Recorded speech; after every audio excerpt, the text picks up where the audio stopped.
Okay. Okay, by the 1500 CE, people had established transportation networks that supported travel, communication, and exchange. One of the major extensions was networks and communications that linked individuals and all the religions to become connected to other religions, creating a higher population. This development called the Great Global Convergence. The trains, the animals and microcosm and people that follow the establishment of regular contact between the Americans, because life from separately in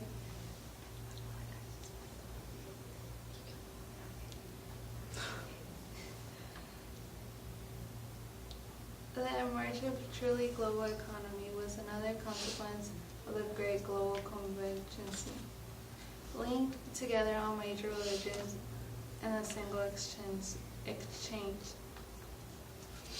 Silver made it in the Americans that it became available to Spain and the Western Europe as well as China. Silver financed Europeans increasing in the economy for Asia and subsequently provided the basic of emerge of an Atlantic and world economy by the 1800s.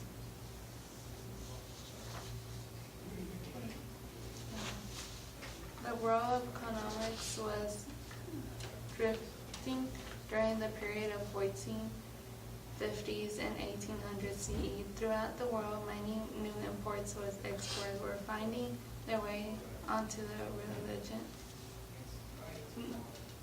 shores, bringing new ideas and customs to many people. Exchange of animals, plants, culture, human population, including slaves, diseases, and new and old ideas between the worlds. The early 1700s, English consumed more coffee than tea, but tea drinking soon became extremely popular tasty. Import went hand in hand with their taste for sugar.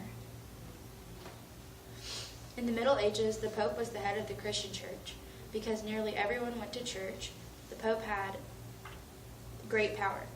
People saw the Pope as God's representative on earth. They looked to the Pope for guidance on how to live and pray. Since the Pope was seen as God's representative, it was his duty to decide what the church would teach. From time to time, a Pope would write a letter called a bull to explain a religious teaching or outline a church policy. This gave the Pope the power to decide when someone was acting against the church. One punishment for acting against the church could be to be excommunicated or casted out from the church. This punishment was greatly feared because they believed that people who died while excommunicated would not get into heaven. In England and France, kings inherited their thrones from their fathers. At times, the nobles went against the kings, but the kings usually regained order easily. They maintained this order through alliances as well as warfare. Popes worked to increase their power. They often came into conflict with kings.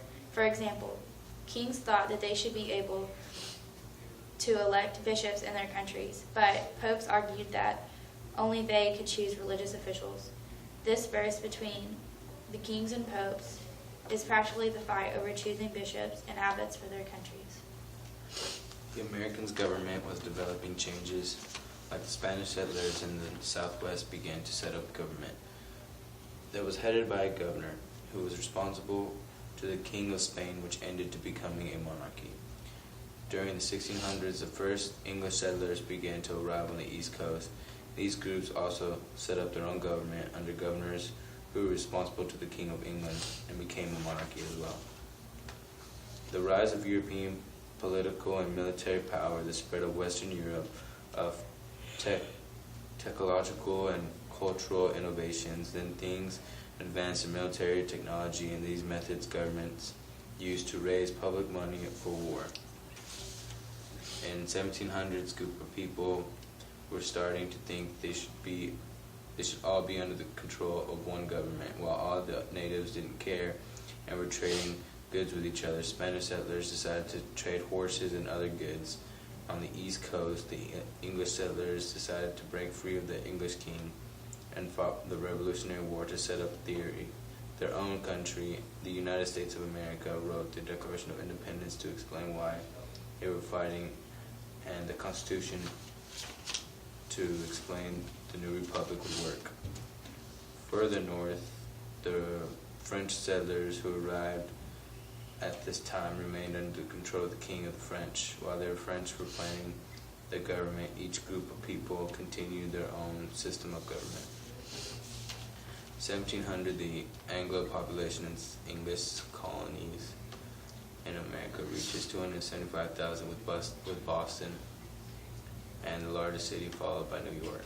In June, Massachusetts passes a law ordering all Roman Catholic priests to leave the colony within 3 months, upon penalty of life imprisonment or execution. New York then passes a similar law. America was split into different colonies, which were named New France, the British colonies, and New Spain. Each of these colonies had a different type of government. Like England, a mixed constitution made up the monarch. England had a total of 5 monarchs during the 1700s. William III, Anne, George I, George II, and George III. Act of Settlement signed in 1701 helped evolve the principles of constitution, monarchy, still used in England today. The French government was similar to England's, which it was ruled by a king that had a number of advisors who sat in key positions such as ministers of war, ministers of navy, ministers of finance, etc. France's population was approximately 19 million in the 1700s. The king would appoint the prime minister not from voting but randomly picked, and he would have to be responsible for the day running, while the king does more royal things like party, hunting, etc. Spain controlled most of Americas, for Columbus found it for the king. The government was parliamentary monarchy. King Charles II ruled these times, but later died in 1700s, childless and brotherless.